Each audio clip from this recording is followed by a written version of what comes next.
también quiero agradecer el esfuerzo, la generosidad y hospitalidad del Ateneo Mercantil y, por supuesto, el esfuerzo del grupo parlamentario en las Cortes Valencianas que coordina sabiamente Juan Pablo Cruz. Y sin más voy a dar paso a una brevísima y telegráfica presentación de los participantes en esta mesa, porque quienes tienen que hablar son ellos, evidentemente. A mi izquierda tengo a Carlos Flores, catedrático de Derecho Constitucional. En el extremo izquierdo tenemos a Rubén Polido, que ex compañero mío también del grupo parlamentario en Andalucía durante un tiempo, analista político, experto en políticas migratorias. Miguel Antonio Navarro, inspector jefe jubilado, es jefe de servicio de la Brigada de Extranjería y Frontera y Jefatura Superior de la Comunidad Valenciana, y Juan Sergio Redondo, diputado y presidente de Vox Ceuta. Yo creo que es un plantel que puede cubrir perfectamente todos los flancos de un problema que es complejo y poliédrico, ¿no?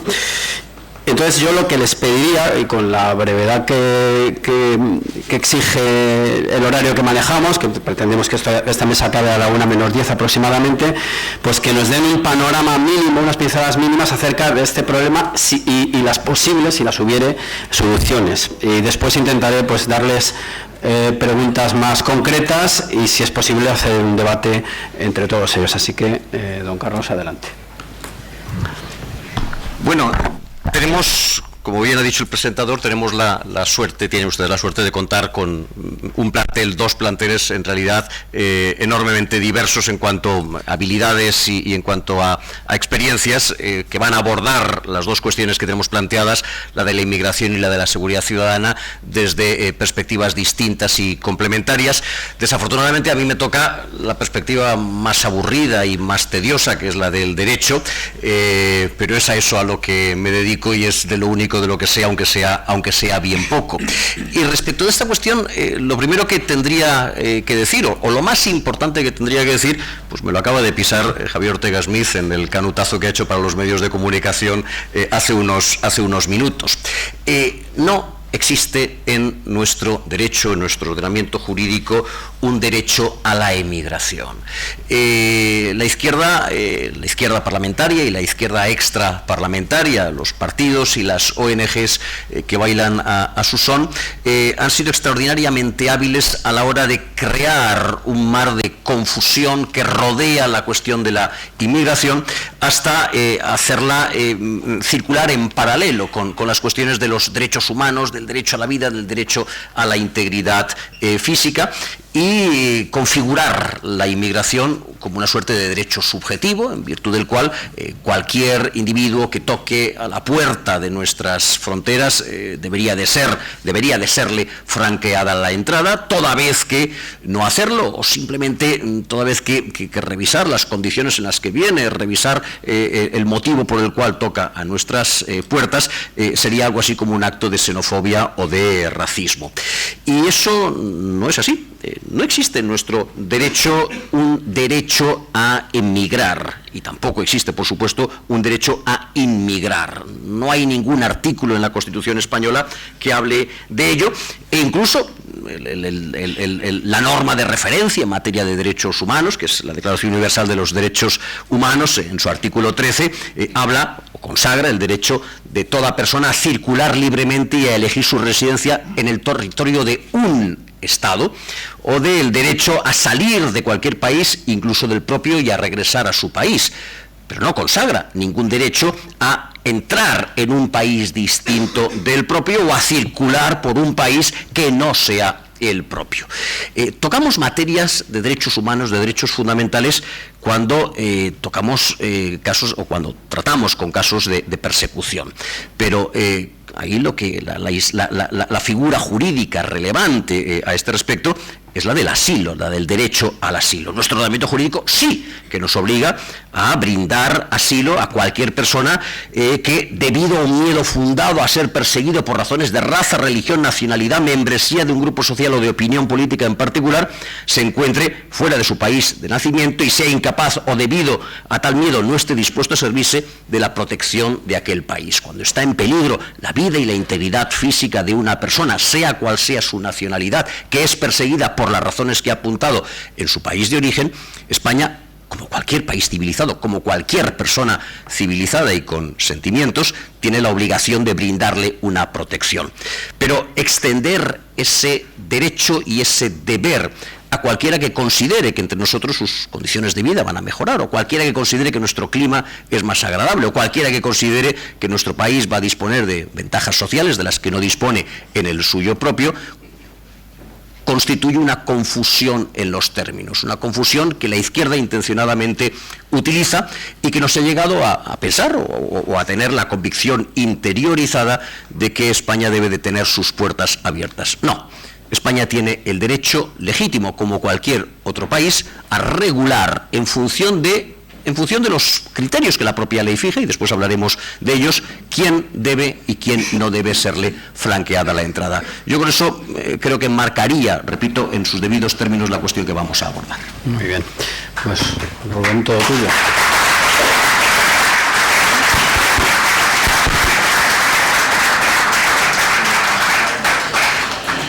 Buenos días y, bueno, ante todo, antes de nada, agradecer a DENAES, al Grupo Parlamentario de Vox, aquí en Valencia, que me hayan invitado. Y yo quiero tratar, y es lo que vengo haciendo en los últimos años, este asunto desde un punto más analítico, ¿no? Analizando todas las evidencias que nos sitúan ante una problemática que está siendo ignorada por la mayor parte de la sociedad y por la mayor parte de los partidos políticos, que también hay que decirlo. Entonces, para entender mejor el problema ante el que estamos, que muchos expertos europeos lo llegan a denominar como un abismo migratorio, hay que debemos apoyarnos en las estadísticas, en las cifras, en el análisis, y por poner un ejemplo que es muy claro, ¿no? En la última década, desde el año 2011 al 2021, en España han entrado un total de casi 300.000 inmigrantes ilegales. Eso es la última década, ¿no? Donde en los últimos 4 años han entrado más del 70% de esos 300.000. En los últimos 4 años, desde el 2018 hasta aquí. Y no desde el inicio del 2018, no, es que coincide justo cuando Pedro Sánchez entra en Moncloa, a partir de junio, cuando esa presión migratoria sobre España, después de una acogida del buque Aquarius, de una organización humanitaria que quería dejar en puertos italianos una cantidad de inmigrantes ilegales, no pudo hacerlo, y España le da la bienvenida. Desde entonces las mafias de la inmigración ilegal, todas las mafias de la inmigración ilegal que operan en África, ponen bajo su objetivo, bajo su idílico, bajo el país preferencial para acceder a Europa por la vía de la ilegalidad, como España, ¿no? Empieza a aumentar la inmigración ilegal en nuestro país.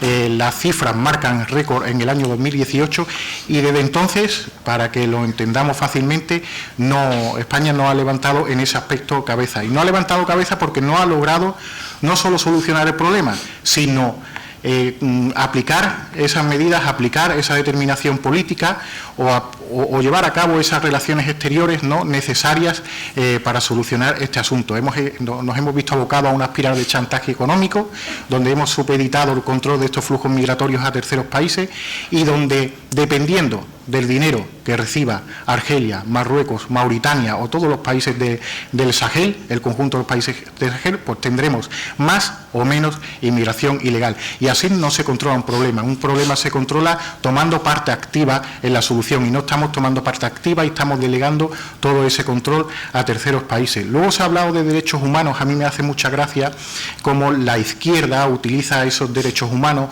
utiliza ese discurso del hambre, de la guerra, de las condiciones precarias, cuando son ellos mismos los que le están abocando a una problemática, los mismos que les están obligando con esa excusa de derecho a migrar, les están abocando a las mafias, a los tratantes de personas, al tráfico, a todos los señores de la guerra que operan en África, y que para optar a ese derecho a migrar se tienen que poner en manos de redes criminales, que en muchos casos, pues obviamente aquellos que tienen una mayor capacidad económica, para optar a ese derecho a migrar que le han dibujado, pues no lo pasan muy bien. Y no lo pasan muy bien, por ejemplo, en las rutas marítimas, donde en los últimos 5 años han fallecido más de 20.000 inmigrantes. Bueno, pues ese problema, esa problemática, ese factor atracción, ese efecto llamada, lo han detonado ellos mismos, lo han detonado esa izquierda que está dibujando esa política de fronteras abiertas.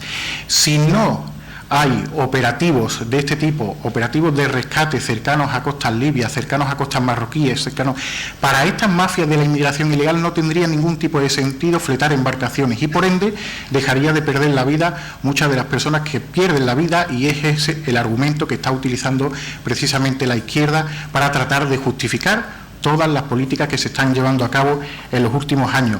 Luego se ha hablado también ha hablado del derecho a la protección internacional y el derecho al asilo. Y obviamente es un derecho reconocido, y toda persona que se encuentre en unas circunstancias o bien de persecución política o bien que huya de un conflicto, pues obviamente tiene derecho a esa protección internacional y ese derecho a asilo. Pero ¿qué nos dice el Alto Comisionado de las Naciones Unidas para los refugiados, ACNUR, para que todos nos entendamos? Pues las estadísticas de ACNUR nos dicen que poco más del 20% de la inmigración ilegal que está llegando a Europa tienen derecho a protección internacional o asilo. Y en el caso de España, poco más del 15% proceden de lugares como Mali o de lugares realmente complejos y tienen derecho a esa protección internacional y ese derecho a asilo. Entonces, estamos llevando a cabo políticas totalmente inadecuadas si queremos velar por la seguridad de personas que realmente se encuentran ante una dificultad. No personas, como es el caso de España, que como revela la propia Comisaría General de Extranjería y Frontera del Cuerpo Nacional de Policía, más del 65% de la inmigración ilegal que está llegando a España procede de Marruecos y de Argelia. Y más del 80% de la inmigración ilegal que ha llegado a territorio nacional en lo que llevamos de año procede de costas marroquíes o de costas controladas y administradas por el régimen alawita de Mohamed VI. Entonces, obviamente, aquí lo que está viniendo no es en absoluto, no cumplen de ninguna de las formas ese círculo de perfiles que nos están haciendo creer. Aquí vienen, en más también, que lo dice la Comisaría General de Extranjería y Frontera, en más de un 80% son hombres, son adultos, solo un 20% son mujeres o niños, y no son todos esos perfiles que de alguna forma la sociedad actual nos intenta meter en la cabeza. Pero claro, cuando se nos hurta la información, se nos hurta el derecho a disponer de imágenes de quién está entrando por la vía de la ilegalidad en nuestro país, pues al final terminamos no asimilando todo lo que nos intentan meter cada día en la cabeza. Y con esto pues doy por concluida esta introducción. Gracias, Rubén.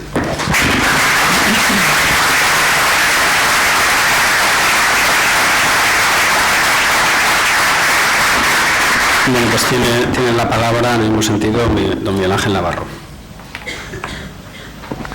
¿Está encendido? Sí. Sí, hola, buenas tardes a todos o buenos días a todos. En primer lugar, quiero dar agradecimientos, por supuesto, a Vox, a DENAES, al propio Ateneo, por la satisfacción que me da el estar con todos ustedes, compartir espacio, tiempo y compañía con el resto de ponentes que obviamente y asistentes que están obviamente interesados en las consecuencias de las actuales políticas migratorias y lo que ello puede acarrearnos. Yo en primer lugar haría una introducción sobre el título, Inmigración y Seguridad Ciudadana. ¿Qué sugiere este binomio en los últimos tiempos en un contexto de globalización, con políticas migratorias buenistas, humanitarias, con la intervención de actores que enarbolan determinadas banderas de solidaridad, de hospitalidad, de acogida, de hermandad, pero indudablemente interesadas económicamente desde un punto de vista empresarial? No nos equivoquemos en lo que son algunas ONGs. Y sobre todo, ¿qué sugiere esto desde una perspectiva policial preventiva? A la vista de lo que estamos viendo como ejemplo en otros países más avanzados de nuestro entorno, con unas tasas de inmigración cada vez mayor, con costumbres, religiones, parámetros de comportamiento muy diferentes a nuestros estándares europeos. No estamos viendo a Suecia, Finlandia, a Bélgica, a Alemania, a Francia, y la respuesta probablemente está en la mente de todos. inseguridad y problemas. Hecha esta primera reflexión, digamos un poco sin anestesia, pues paso a analizar un poco los antecedentes históricos de las migraciones, diferencias entre migración y migración. Aunque ya el profesor don Carlos Flores ya ha hecho alguna introducción al respecto sobre que no existe un derecho internacional sobre inmigración, es algo que cada país aplica. Pero voy a continuar diciendo que desde la antigüedad el ser humano ha sido un tránsito, quiero decir, desde que se dejó el nomadismo, nos convertimos en sedentarios, pues la humanidad empezó a moverse. ¿Por qué se movían? Pues se movían por determinadas circunstancias, y estas circunstancias iban marcando una intensidad y flujos migratorios según los momentos y las épocas históricas. ¿A qué obedecían? Pues a razones económicas y de sobrevivencia. Otras circunstancias eran las persecuciones por razones étnicas, religiosas o políticas, y la historia es pródiga en ejemplos de este tipo. También nos muestra la historia que cuando son pocos los inmigrantes, las entradas son pacíficas. Cuando son muchos, pueden cambiar los escenarios y las formas, y entonces deja de llamarse inmigración y se convierte en invasión. A este respecto, quiero matizar que la ciencia ha demostrado que la pureza de la raza no existe, que la mezcla resultante suele ser mejor, etcétera, etcétera. O sea, que no estoy demonizando en absoluto la inmigración y los flujos migratorios, todo lo contrario. Nosotros mismos hemos sido un país emisor y continuamos siéndolo. Pretendo sencillamente constatar que en la actualidad, con estas políticas de puertas abiertas y de defensa de nuestras fronteras, tenemos un problema y hay que tratarlo. El fenómeno más común y frecuente de las migraciones actualmente responde a la necesidad de trasladarse a lugares donde hay mejores oportunidades de trabajo y de vida. Pero también debido a la globalización, al auge de las comunicaciones, a los desplazamientos, donde hay focos atrayentes generadores que actúan como faro para habitantes de zonas deprimidas que ven determinados países como un objetivo a aportar. Y a este tenor voy a dar algunos datos de la Organización Internacional de las Migraciones, que es una agencia especializada de la Organización de Naciones Unidas, donde nos dice que en el 2020 habían unos 272 millones de emigrantes en todo el mundo. Sin embargo, otras fuentes, datos de Statista y Epedata, indican que actualmente en el mundo hay 536.000 millones de inmigrantes. Tengo una lista de 50 países y nosotros tenemos, no sé si el mérito o la desgracia de estar, no sé, en el puesto número 11. En Alemania, en Estados Unidos hay 50 millones con un 15% de la población, en Alemania 13 millones y medio con un 15,79%. Y luego vamos pasando, Francia con 8 millones, que tiene el 12%, Italia con 6 millones y en el puesto 11, como digo, con 6.100.000, el 12,90% de nuestra población. Creo que son datos significativos y preocupantes. La población extranjera en estos momentos, a fecha 14 de junio del 2022, es 5,38 millones de habitantes. Bien, a partir de ahí, y una vez dicho todo esto de que la inmigración no es un derecho internacional reconocido, pues hay que ver determinadas cuestiones que afectan sobre todo a la seguridad internacional y la inmigración. Hasta ahora, esa inmigración económica ha sido bienvenida, en principio, en algunas ocasiones ha sido aceptada y en algunas ocasiones ha sido también rechazada, pero las decisiones se tomaban atendiendo a la situación socioeconómica y no desde perspectivas de seguridad. No obstante, a partir del 2001, a principios del siglo XXI, cuando las acciones terroristas en Estados Unidos generaron esa inseguridad, crearon nuevos paradigmas de seguridad que rápidamente repercutieron en el ámbito de la inmigración. Y yo no sé si interrumpirme aquí y dejar luego la parte de... Si no pisamos estas preguntas, lo podemos dejar para luego. Vale, muy bien, perfecto, pues lo dejamos para luego. Pasamos con las herramientas que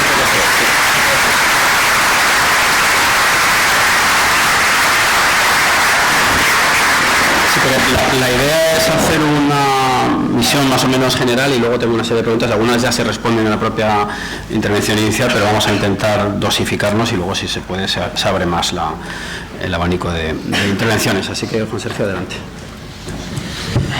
Buenos días. En primer lugar, agradecer a la Fundación de Denais y al Grupo Parlamentario de Vox en Valencia, pues la invitación a estas interesantes jornadas. Bueno, mi punto de vista sobre este asunto quizá va a ser menos técnico que el de los compañeros que me han precedido en la intervención.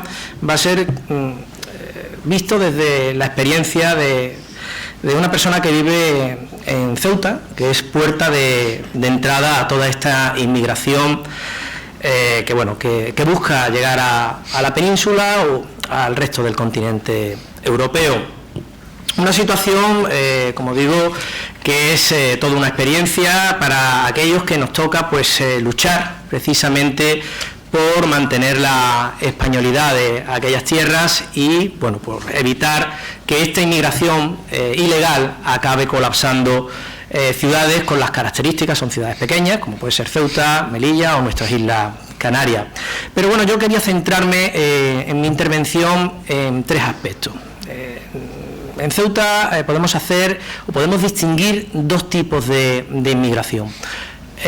Una inmigración ilegal de origen subsahariano que busca llegar a la ciudad de Ceuta, por lo general de manera violenta, saltando nuestros perímetros fronterizos o bien entrando por vía marítima, que acaba recalando en nuestra ciudad con la idea de pasar a la península lo antes posible. Para eso tenemos allí los centros de estancia temporal de inmigrantes, más o menos en sus primeras fases de entrada suele ser muy violenta, unas entradas con agresiones a nuestros policías, nuestros guardias civiles, pero una vez que consiguen su objetivo de entrar en la ciudad, se encauza directamente a estos centros de estancia temporal y, salvo excepciones, suele no considerarse especialmente violenta, porque lo que va buscando es llegar a la península lo antes posible.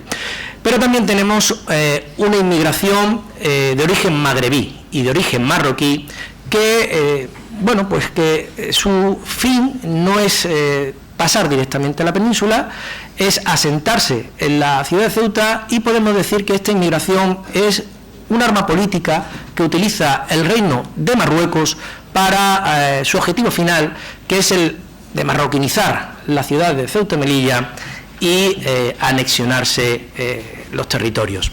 Esta inmigración es la que realmente nos preocupa. Evidentemente, como españoles nos puede preocupar la inmigración ilegal que se reparte a nuestro país, a todo al continente europeo, pero la inmigración de origen magrebí que se utiliza como arma política es la que está poniendo en jaque la españolidad de la ciudad de Ceuta, es la que está haciendo peligrar nuestra continuidad como territorios que forman parte de España, y que al final están dando la imagen de marroquinización progresiva que están teniendo las ciudades de Ceuta y Melilla. En el caso de Ceuta, esta inmigración de origen marroquí no se puede decir que sea un fenómeno reciente. Estamos hablando de procesos migratorios transfronterizos más o menos 3 o 4 décadas, que han ido asentándose en la ciudad de Ceuta en diferentes etapas y dando cada vez una imagen mayor a la ciudad, de una ciudad más propia del Reino de Marruecos que de una ciudad propiamente española. Esta situación genera desequilibrios demográficos y poblacionales en la ciudad de Ceuta. ¿Por qué? Pues bien, porque una ciudad marroquinizada no es atractiva para la población de origen europeo, con lo cual se produce un hecho bastante preocupante. La población de origen europeo, la población española, no quiere vivir en esas ciudades y al final se acaba marchando, lo que hace que la llegada de esta inmigración de origen magrebí pues vaya aumentando en relación, haciendo que aumente la población de origen magrebí en relación con la población española. Las formas de vida de la ciudad acaban convirtiéndose como digo, en las propias del Reino de Marruecos y haciendo que Marruecos vaya teniendo cada vez mayor justificación para argumentar con carácter internacional que estas ciudades tienen más en común con Marruecos que con España. Esto es un hecho, desde mi punto de vista, muy peligroso, muy preocupante y que de alguna forma hay que revertir. Esta situación también entronca bastante con lo que se planteaba en el título de esta jornada, con la seguridad. Esta población que se va asentando en la ciudad de Ceuta, de origen magrebí, pues está por lo general vinculada a todos los procesos de inseguridad, a todos los procesos de delincuencia o de narcotráfico que se producen tanto en las ciudades de Ceuta y de Melilla. Incluso está estrechamente vinculada a los procesos de inmigración ilegal de origen subsahariano que también tienen sus entradas en las ciudades de Ceuta y Melilla. Como digo, y ahora se plantearán una serie de preguntas en las que valoraremos y analizaremos quiénes son los responsables y qué situación en la que tenemos y cómo se puede, o de alguna forma desde nuestro punto de vista se puede solventar. Como digo, es importante que vayamos haciendo una visión amplia de la realidad que tenemos ahora mismo en la ciudad de Ceuta, cómo podemos plantear las soluciones y más adelante, como digo, no me quiero extender mucho más, plantearemos algunas cuestiones que en su respuesta creo que vamos a explicar bastante bien cuál es la actual situación de Ceuta. Muchas gracias.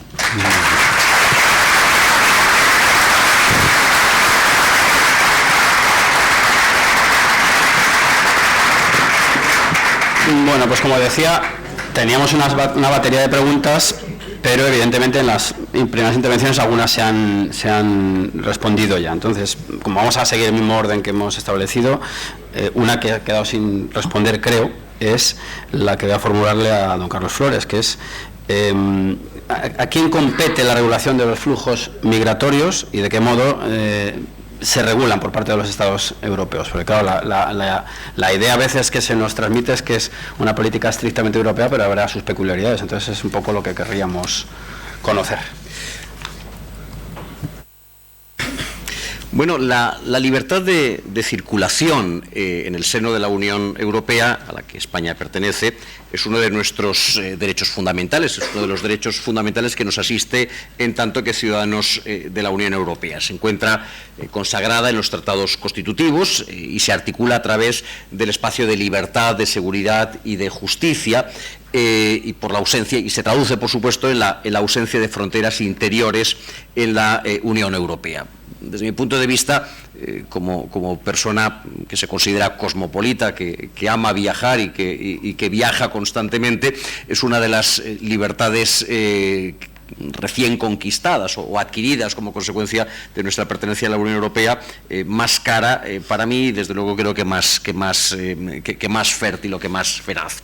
Ahora bien, la supresión de fronteras interiores para el tráfico de personas, de bienes y de servicios, obliga al refuerzo de la gestión de nuestras fronteras externas, así como a la regularización de la entrada y la residencia de personas procedentes de nuestros países, de los países extracomunitarios, así como también a la coordinación de esa gestión por medio de medidas como la política común de asilo y de inmigración. El hecho de que cualquier extracomunitario que penetre en el territorio de cualquier país comunitario pueda moverse libremente dentro de la Unión Europea hace que el control fronterizo trascienda a las capacidades, a las potencialidades, a los intereses de los países individuales y tenga que ser consensuado, negociado y llevado a término entre los distintos países europeos. El Pacto Europeo sobre Inmigración y Asilo, por lo tanto, constituye la base de esas políticas de inmigración y asilo comunes en la Unión Europea y sus Estados miembros. Eso, para España, supone que resulte extraordinariamente importante tener una voz potente y también tener una capacidad importante de decisión en el diseño de las políticas migratorias. Porque las políticas migratorias no afectan, no preocupan, no inquietan de la misma manera a todos los países europeos.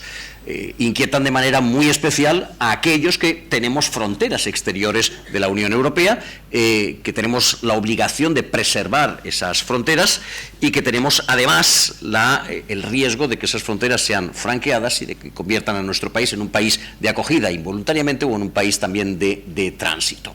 Desafortunadamente, y ese es uno de los graves problemas con los que nos enfrentamos, no todos los países europeos ven el fenómeno migratorio de la misma manera. Aquellos que no tienen fronteras, aquellos que no resultan atractivos para la inmigración, aquellos que tienen unas fronteras fáciles de defender, aquellos que son una isla, por ejemplo, tienen desde luego mucha menos preocupación por la política migratoria común que aquellos otros que estamos, digamos, en la primera línea de defensa. No es casualidad que la cuestión migratoria haya pasado a convertirse en una de las grandes cuestiones de debate en países como España, frontera sur de la Unión Europea, frontera terrestre, a pesar de que Mohamed VI diga lo contrario, con el Reino de Marruecos, en Italia, país meridional al que es posible acceder prácticamente de un salto desde las costas norteafricanas de Libia, en Malta, en Hungría, que es un país centroeuropeo que no tiene costa, pero que se encuentra en la vía de paso de la ruta balcánica, es decir, Siria, Turquía, Serbia y directamente Hungría, o también Polonia, por supuesto, en la medida en que tradicionalmente han habido flujos migratorios procedentes, ahora los hay mucho más, del este de Europa. No es casualidad, por lo tanto, que los partidos que han puesto esta cuestión sobre la mesa hayan tenido éxitos electorales especialmente relevantes, repito, en países como los que he mencionado, Polonia, Hungría, España o Italia. ¿En qué se traduce, por lo tanto, esa necesidad de participar en la definición de las políticas migratorias europeas y de tener voz en el diseño de esas políticas? Yo diría en 5 objetivos, que cuando España se plantea intervenir en la definición de esas políticas tendría que hacerlo al objeto de conseguir cuando menos estos 5 objetivos. En primer lugar, evidentemente, el total aseguramiento de nuestras fronteras. El total aseguramiento de nuestras fronteras con nuestros propios medios. España no puede externalizar el control de sus fronteras. España no puede confiar a terceros, cuyo interés por la seguridad de España es manifiestamente mejorable, el control de sus fronteras. España tiene que garantizar sus fronteras con sus propios medios policiales y, eventualmente, en la medida en que está en juego la integridad territorial de nuestro país, también con el concurso de nuestras Fuerzas Armadas.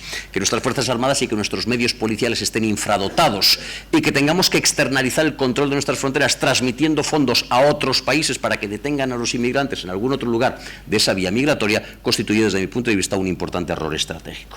En segundo lugar, el desmantelamiento de las redes de tráfico ilegal de inmigrantes, de las que mis compañeros de mesa saben muchísimo más y sobre lo cual ellos podrían hablar con muchísimo más fundamento. No voy a redundar en la idea de que estas redes de tráfico ilegal de inmigrantes son los primeros enemigos, los primeros adversarios de los propios inmigrantes. En tercer lugar, la exigencia a los países limítrofes, y en nuestro caso eso tiene nombres y apellidos, el Reino Alauita, Marruecos, de un escrupuloso cumplimiento de sus obligaciones en materia de orden público, de control y de seguridad de las fronteras, de aseguramiento de la fluidez en los pasos fronterizos y también de respeto a los derechos humanos de los migrantes que se encuentren en su suelo. Podrá parecer contradictorio, es decir, usted dice hay que reforzar nuestras fronteras con nuestros propios medios, pero también hay que exigir a Marruecos que... No le estoy pidiendo a Marruecos que colabore con la España en la garantía de nuestras fronteras. Estoy pidiendo a Marruecos que se comporte como un digno actor de la escena internacional. Es decir, que preserve sus propias fronteras, que regule en su territorio los flujos migratorios que circulan por sus carreteras, que garantice unas mínimas relaciones de vecindad cordial con España, permitiendo un tráfico tranquilo, normal y fluido por nuestros pasos fronterizos, y que se comporte como un digno actor de la comunidad internacional, garantizando a los migrantes que se encuentren en su territorio los derechos humanos más esenciales. Porque, al menos en teoría, Marruecos es un país civilizado, en el que cualquier inmigrante que vea vulnerados sus derechos debería de poder recurrir a las fuerzas de orden público y a los tribunales para ver esos derechos garantizados. ¿Sucede eso? Me parece más que obvio que no. En cuarto lugar, la exigencia de que no hayan fisuras en las políticas migratorias de los restantes países de España y de los restantes países europeos. Esa diferencia de enfoque, esa preocupación decreciente respecto de la migración conforme vamos subiendo de sur a norte, debe de ser contrarrestada con un claro principio de solidaridad. Nosotros nos preocupamos de los problemas que tienen en Europa Oriental. Cuando hay problemas en Europa Oriental, pues la Europa septentrional se tendría que preocupar de los problemas de la Europa meridional cuando esos problemas se ponen sobre la mesa. Y en quinto y último lugar, la puesta en marcha de una política de cooperación al desarrollo orientada a la transformación social y política de los países de origen de estos flujos migratorios. El primer lugar en donde se puede luchar contra la inmigración ilegal, el primer dique de contención de la inmigración ilegal se encuentra en esos países. Ayudar a esos países a dotarse de sistemas democráticos, a dotarse de sistemas económicos mínimamente presentables, brindar oportunidades de desarrollo humano, vital y económico a los nacionales de esos países en sus propias ciudades, en sus propios lugares de origen, es la mejor manera de evitar que acaben muriendo en medio del estrecho de Gibraltar o en última instancia malviviendo en nuestro país. Esa política de solidaridad es la mejor política antiinmigratoria y desde luego yo creo que es una de las asignaturas pendientes. No estamos hablando de una política condescendiente o paternalista, estamos hablando también de una política en interés propio.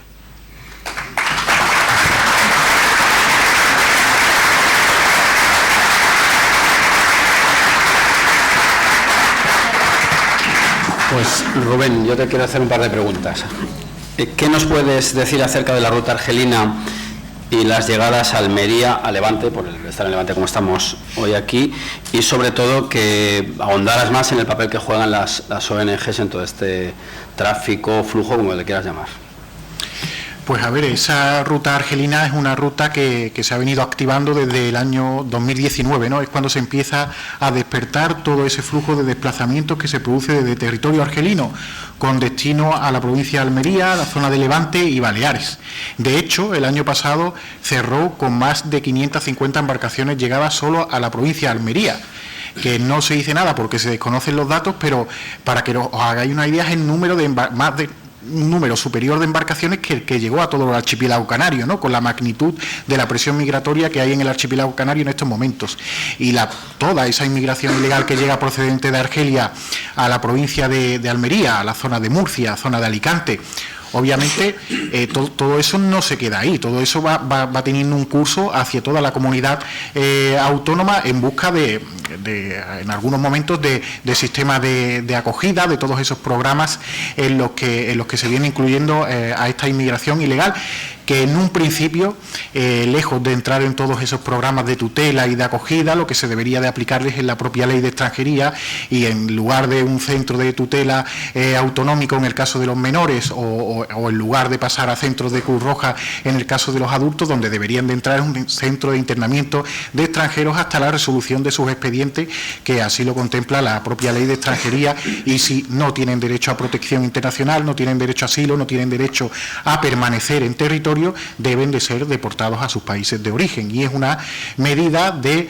control político de la inmigración ilegal, porque se habla de fuerzas y cuerpos de seguridad del Estado, se habla de fuerzas armadas, pero también una medida de control de la inmigración ilegal son todas esas normas, todas esas políticas que nos hemos dado para poder controlar este problema y la relación con terceros estados. Luego, el perfil de esa inmigración ilegal que está procediendo de territorio argelino es el perfil más preocupante, y digo más preocupante porque toda esa inmigración ilegal procedente de Argelia es de nacionalidad argelina en su mayoría, tunecina.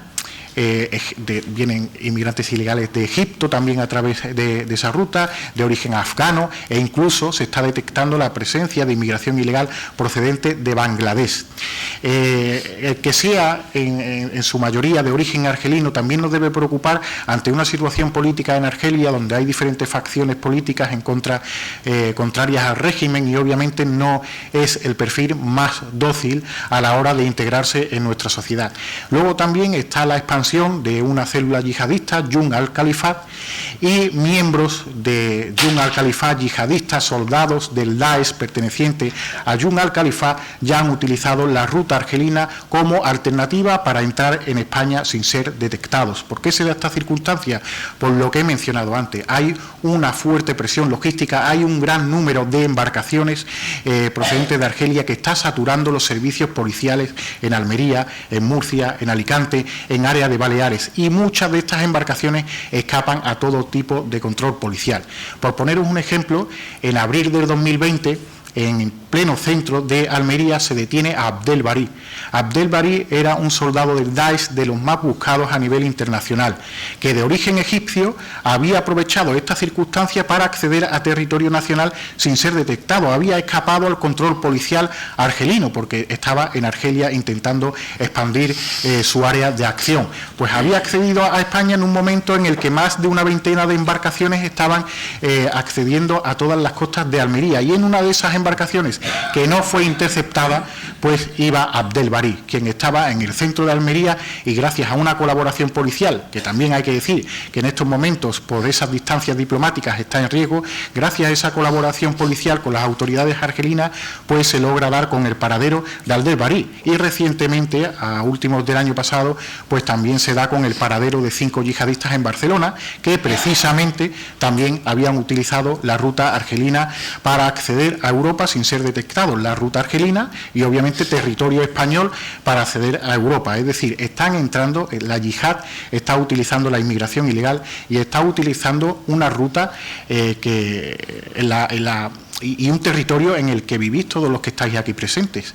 Están utilizando Almería, están utilizando Murcia, están utilizando Comunidad Valenciana, están utilizando Baleares para que soldados de la yihad entren en territorio español sin ser detectados, porque eran personas ahí, tipificarlo como personas es un poco, pero son terroristas que habitualmente utilizaban el medio aéreo o el medio terrestre para entrar en Europa, y que ahora están viendo en esa inmigración ilegal una oportunidad de oro para entrar sin que la Fuerza y Cuerpo de Seguridad del Estado pues los detenga y los logre identificar.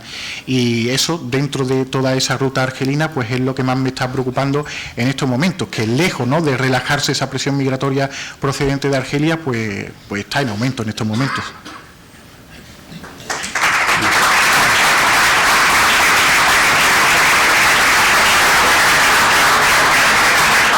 Bueno, pues retomamos la intervención de don Miguel Antonio, y yo, además de lo que le quedaba en el tintero, le propondría que nos mostrara qué son y qué diferencias hay entre un CIE y un CETI, y cuándo se puede ingresar a un extranjero en el CIE. Muy bien, muchas gracias. Bueno, yo antes de contestar a estas preguntas y demás, me gustaría de alguna manera hacer un breve resumen de cuál es la actuación de la Comisaría General de Extranjería y Fronteras, que es el operador de seguridad en España que tiene la competencia en esta materia. Todo ello apoyado con nuestro derecho positivo en materia de extranjería y otra herramienta legislativa. Es la reforma de la Ley Orgánica 4/2000 por la Ley Orgánica 2/2009 sobre derechos y libertades de los extranjeros en España y su integración social, y el reglamento que lo regula a través del decreto 557 de 2011. Como digo, la Comisaría General de Extranjería y Fronteras del Cuerpo Nacional de Policía es la que tiene las competencias exclusivas en materia de extranjería, y le corresponde el control de entrada y salida de territorio nacional de los españoles y extranjeros, la prevención, la persecución e investigación de las redes de inmigración ilegal y, en general, el régimen policial de extranjería, refugio, asilo e inmigración. Dicho así de corrido, parece que es baladí, que es poquita cosa, pero realmente es multidisciplinar y complejo. Entonces, esta comisaría, a nivel central, voy a hacer un breve resumen del organigrama y después haré el traslado a lo que sería la comisaría provincial de Extranjería y Fronteras aquí en Valencia. Está compuesta esa comisaría general por una serie de unidades: la Secretaría General, que se encarga de la planificación y que analiza unas líneas estratégicas de actuación, se responsabiliza de una serie de bases de datos, gestiona el registro central de extranjeros y también, y es importante, el registro de menores extranjeros no acompañados en coordinación con la Fiscalía General General del Estado. Por cierto, ahora a estos menores no extranjeros no acompañados pretenden cambiarles la denominación como algo así como que menores y no sé, niños y niñas extranjeros, no, en fin, una cosa de estas que al final dices, bueno, intentan disimular algo, pero la verdad es que son eso, menores extranjeros no acompañados. Después tenemos dentro de la brigada la unidad contra las redes de inmigración ilegal y falsedades documentales, la conocida como UCRIF, pues trata de la investigación delictiva, de la trata de seres humanos, el tráfico de personas, inmigración ilegal, falsedades documentales, así como los delitos conexos que están relacionados con aquellos. Ellos además coordinan la actividad operativa dentro de las periféricas, como son las brigadas provinciales o las brigadas locales. Esta UCRIF tiene una brigada central contra la trata de seres humanos y una brigada central de falsedades documentales. Después está la unidad central de fronteras. Realiza esas funciones de coordinación, gestión, control de entrada, españoles, extranjeros, etcétera, etcétera, y funciona como una oficina nacional central con otros países.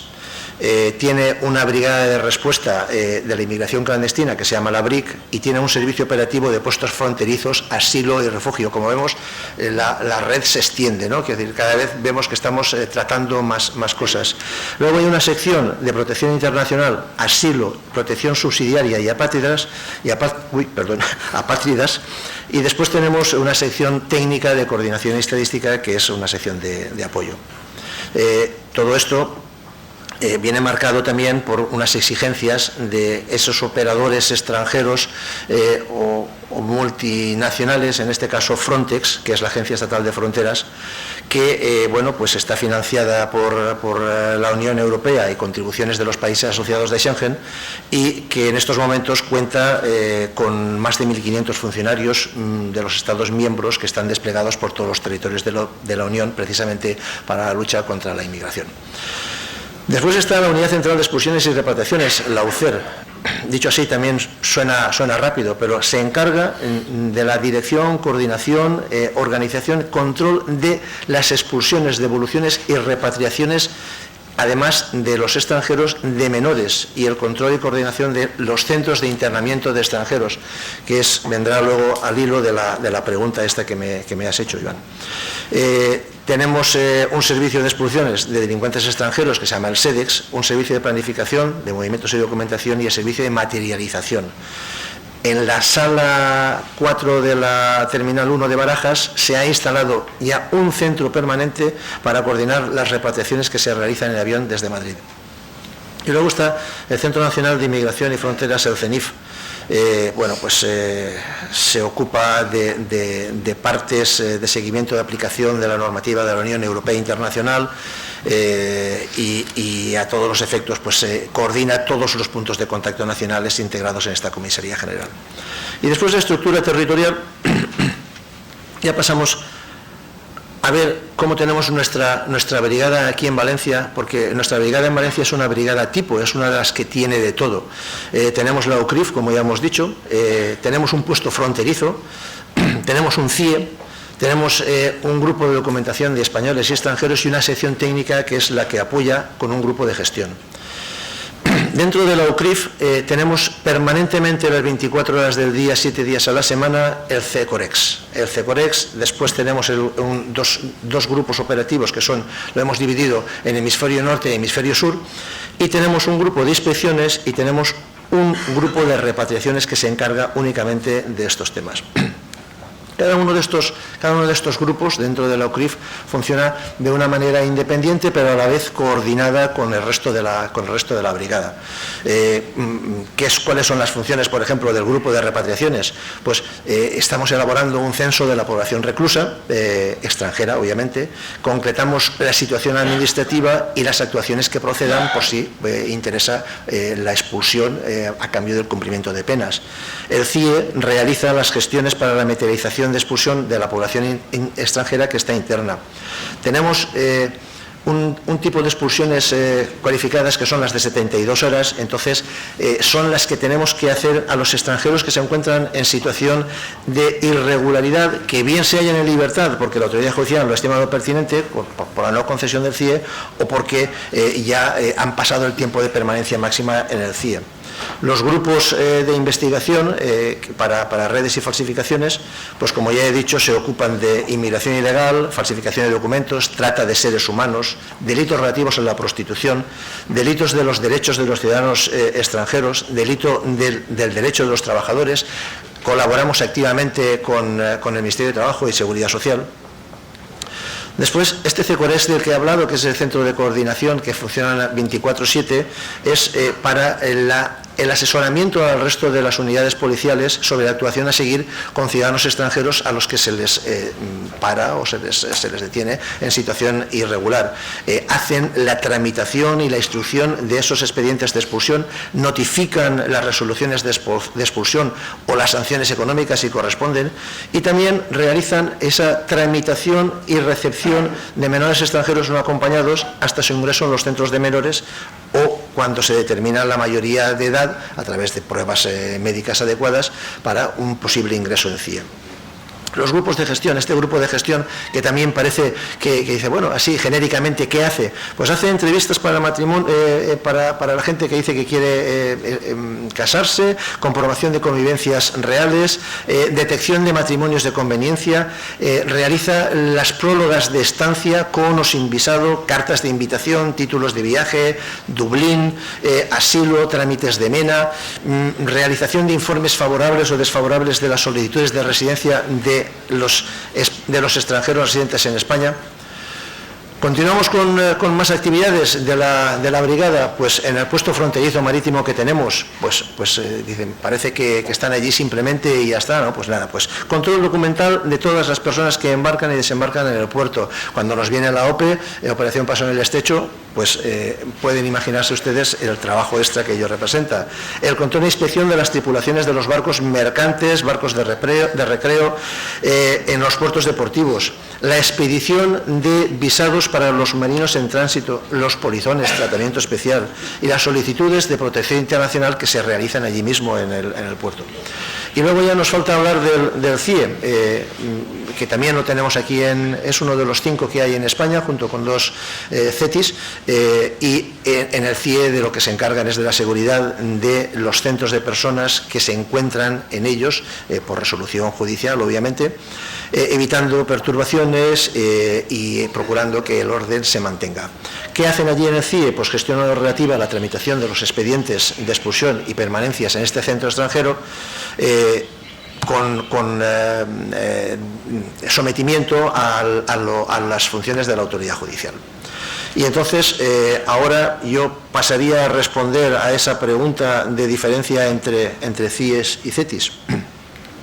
Pues los CETIs son centros de estancias temporales para inmigrantes. Asisten a los inmigrantes cuando llegan a Ceuta y Melilla, mientras que los centros de internamiento de extranjeros retienen a los inmigrantes como un paso previo de expulsión.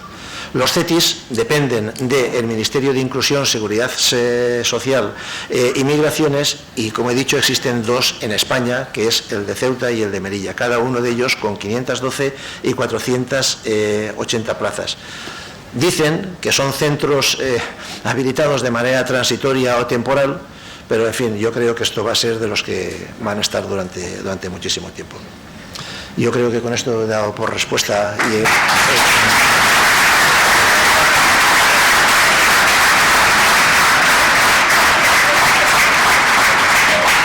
Muy bien, pues vamos, nos quedan como 14 minutos, vamos a dar todos a Sergi. Si quedara un huequito podríamos preguntar, pero una sola nada más, porque es que no hay más tiempo, el tema es muy extenso y bueno, pues yo te invitaría a que siguieras en el desarrollo de lo que has dicho, la cuestión de la marroquinización, que es un asunto polémico pero que hay que abordar, la incompatibilidad o no entre culturas. Yo ya te adelanto que soy partidario de defender esa incompatibilidad, bueno, defender, ¿no?, de reconocerla, ¿no?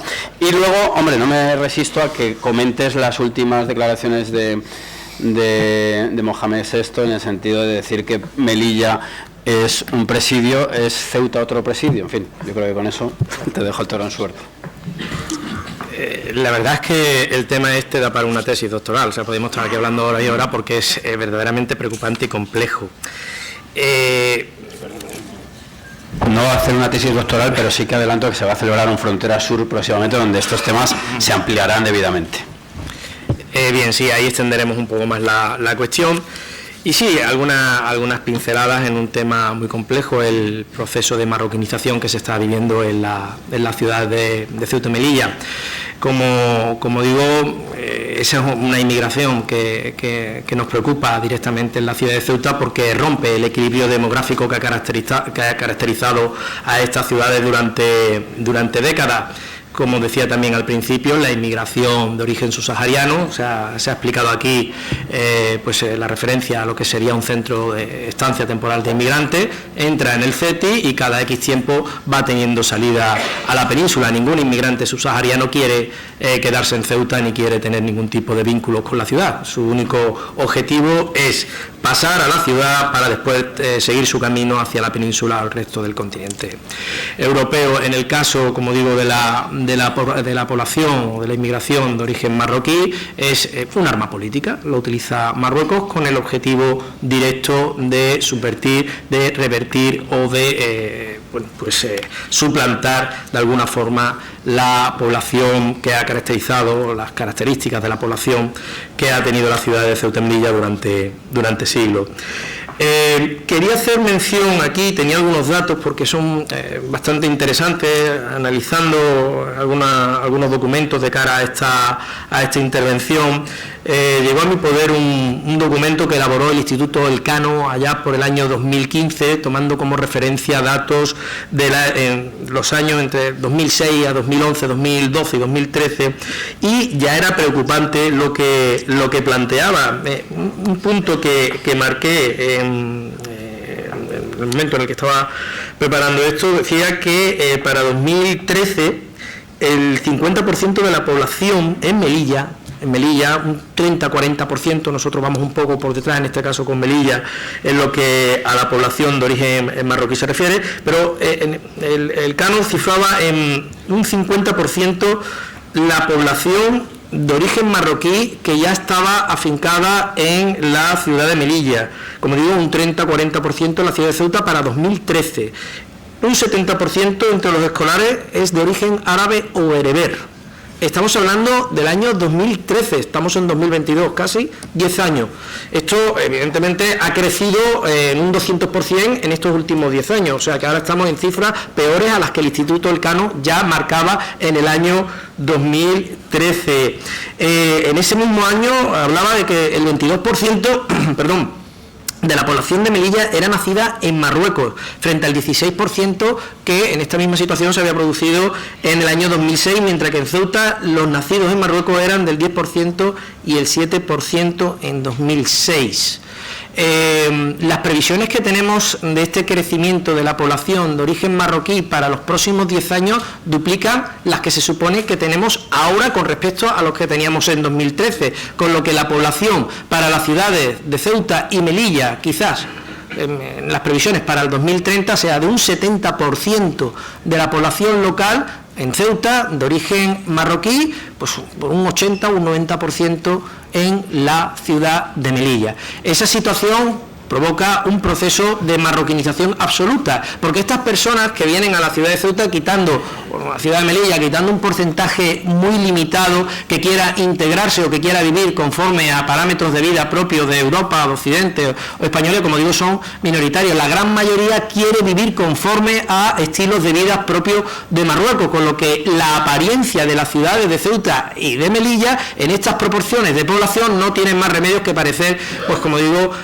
unas ciudad más propia del Reino de Marruecos que una ciudad española. Eso es especialmente preocupante y peligroso. ¿Quiénes son los responsables? Era una de las preguntas que formulaba. ¿Quiénes son los responsables? Bueno, pues los responsables está claro que son los gobiernos de la nación española, que en los últimos 40 años no se han preocupado en absoluto por la situación de las ciudades de Ceuta y de Melilla. Por supuesto, tenemos ante esa ausencia de interés o de preocupación por la ciudad de Ceuta y Melilla por parte de las autoridades y de los gobiernos de la nación española, pues está el Reino de Marruecos que, como diríamos coloquialmente, intenta arrimar el ascua a su sardina y aprovecha esa debilidad para seguir introduciendo población y marroquinizando la ciudad de Ceuta. El gobierno, y esto lo quiero dejar claro, el gobierno de la ciudad de Ceuta, presidido por Juan Vivas y por el Partido Popular, nosotros le definimos como el gran marroquinizador de la ciudad, se dedica en exclusiva a hacer políticas en beneficio de este proceso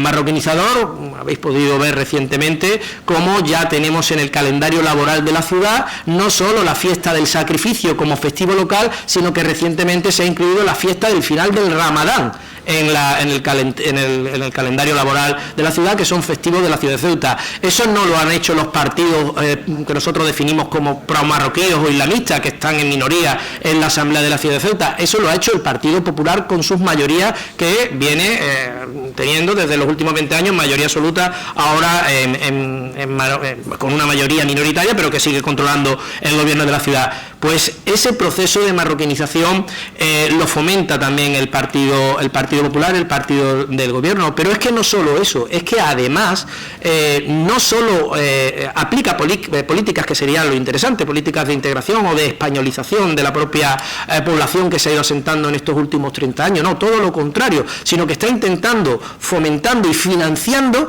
el árabe ceutí, entre comillas, porque no existe ningún árabe ceutí, no existe eso, es lo que comúnmente se llama el darija, que es un árabe dialectal del norte de Marruecos, pero que el gobierno del Partido Popular en la ciudad de Ceuta está intentando vender como un dialecto propio del árabe en Ceuta. O sea, pero, como digo, de una manera surrealista, pero que él lo intenta, lo financia y lo intenta poner en marcha pues para seguir con ese proceso de marroquinización. Por supuesto, las políticas débiles del gobierno de la nación de sumisión y de claudicación ante el gobierno de Marruecos no ayudan en absoluto. Marruecos, debo decirlo, huele la debilidad y aprovecha su momento.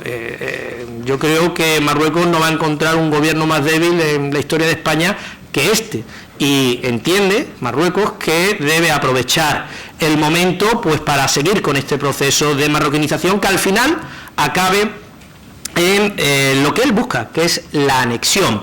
Me comentaba Iván hace, su intervención me decía que qué me parecían las palabras de Mohamed VI. Mohamed VI y el Maxten, el gobierno marroquí, forma parte de la política tradicional del rey de Marruecos, denominar a la ciudad de Ceuta y Melilla como presidios o ciudades ocupadas.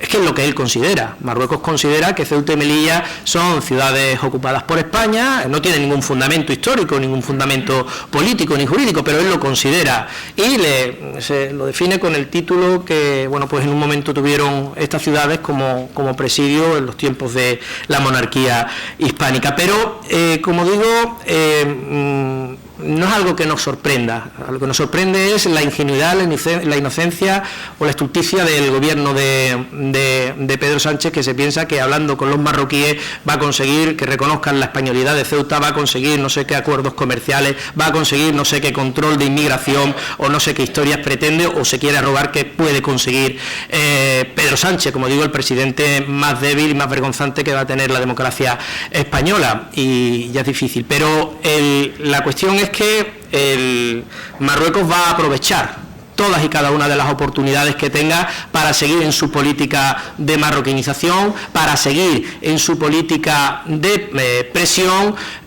con el objetivo final de que al final la apariencia de las ciudades de Ceuta y Melilla sea mayoritariamente musulmana o marroquí, que España acabe claudicando ante la evidencia, y no solo España, sino también la comunidad internacional, y como digo, conseguir el objetivo final que no es otro que el de anexionarse el territorio al Reino de Marruecos. Marruecos actúa con sus políticas de plazo. Él decía Hassan II que todo caería como fruta madura, lo consiguió en el Sáhara, y su objetivo es que, si no en 10, en 20 o en 30 años, la fruta madura caiga de nuevo sobre su jardín y se acabe anexionando el territorio de Ceuta y Melilla. Pero ojo, hoy es Ceuta y Melilla, mañana será Canarias.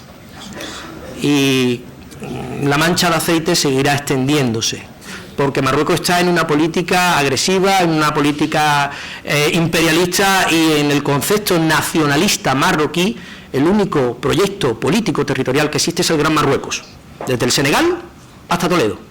Y eso lo tienen ellos muy claro. Si España no hace valer su posición, si España no tiene gobiernos fuertes que impidan esas políticas expansionistas e imperialistas del Reino de Marruecos, Marruecos no va a cejar en su empeño hasta conseguir todos y cada uno de sus objetivos. Da igual si tarda 10 años como si tarda un siglo. Lo va a hacer. Bueno, tenía que contar esta visión, esta experiencia. Nosotros lo padecemos, también estamos padeciendo en relación con la seguridad. Otra de las políticas que Marruecos, en su guerra híbrida contra España en los territorios de Ceuta y Melilla, aplica es hacernos la vida imposible a los europeos, a los españoles que vivimos en aquellas tierras. El crimen, la delincuencia, bueno, pues sobre todo tipo de inseguridad generada pues de quemas, de tiroteos, están auspiciadas y están instigadas desde el Reino de Marruecos, para que al final los españoles desistamos nuestro empeño de quedarnos allí, de residir allí, y al final hagamos las maletas y nos vayamos. Es muy preocupante porque el descenso de la población de origen peninsular es abrumador. El aumento de la población de origen marroquí, quiero hacer mención, comentaba con algún compañero esta mañana un dato que me parecía tremendo.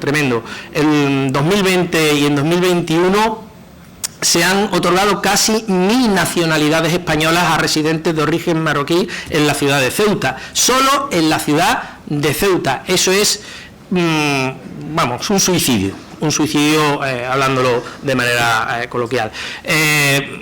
Las formas de vida que se van implementando no son atractivas para los españoles, y por lo tanto al final nos encontramos que ese aumento progresivo de la población de origen marroquí, esa creciente inseguridad instigada desde el Reino de Marruecos, pues lo que provoca es que al final vaya abandonándose por parte de la población española el territorio, y, como digo, al final consigan, ¿no?, que por desgracia consigan el Reino de Marruecos su objetivo con respecto a la ciudad de Ceuta y Melilla. Como digo, podríamos estar aquí haciendo una tesis doctoral. En el Frontera Sur seguiremos ahondando en la cuestión. He dado una pincelada y, bueno, pues agradecer la oportunidad que se me da de poder haber expuesto aquí esta cuestión. Muchas gracias.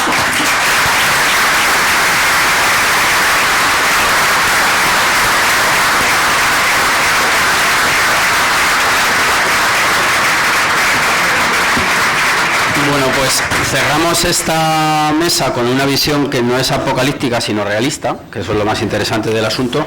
Y nada, yo simplemente agradecerles a los participantes la disciplina que han mostrado y el rigor y la puntualidad. Así que, sin más, cerramos esta mesa y damos paso a la siguiente. Gracias. Lo primero, darles las gracias por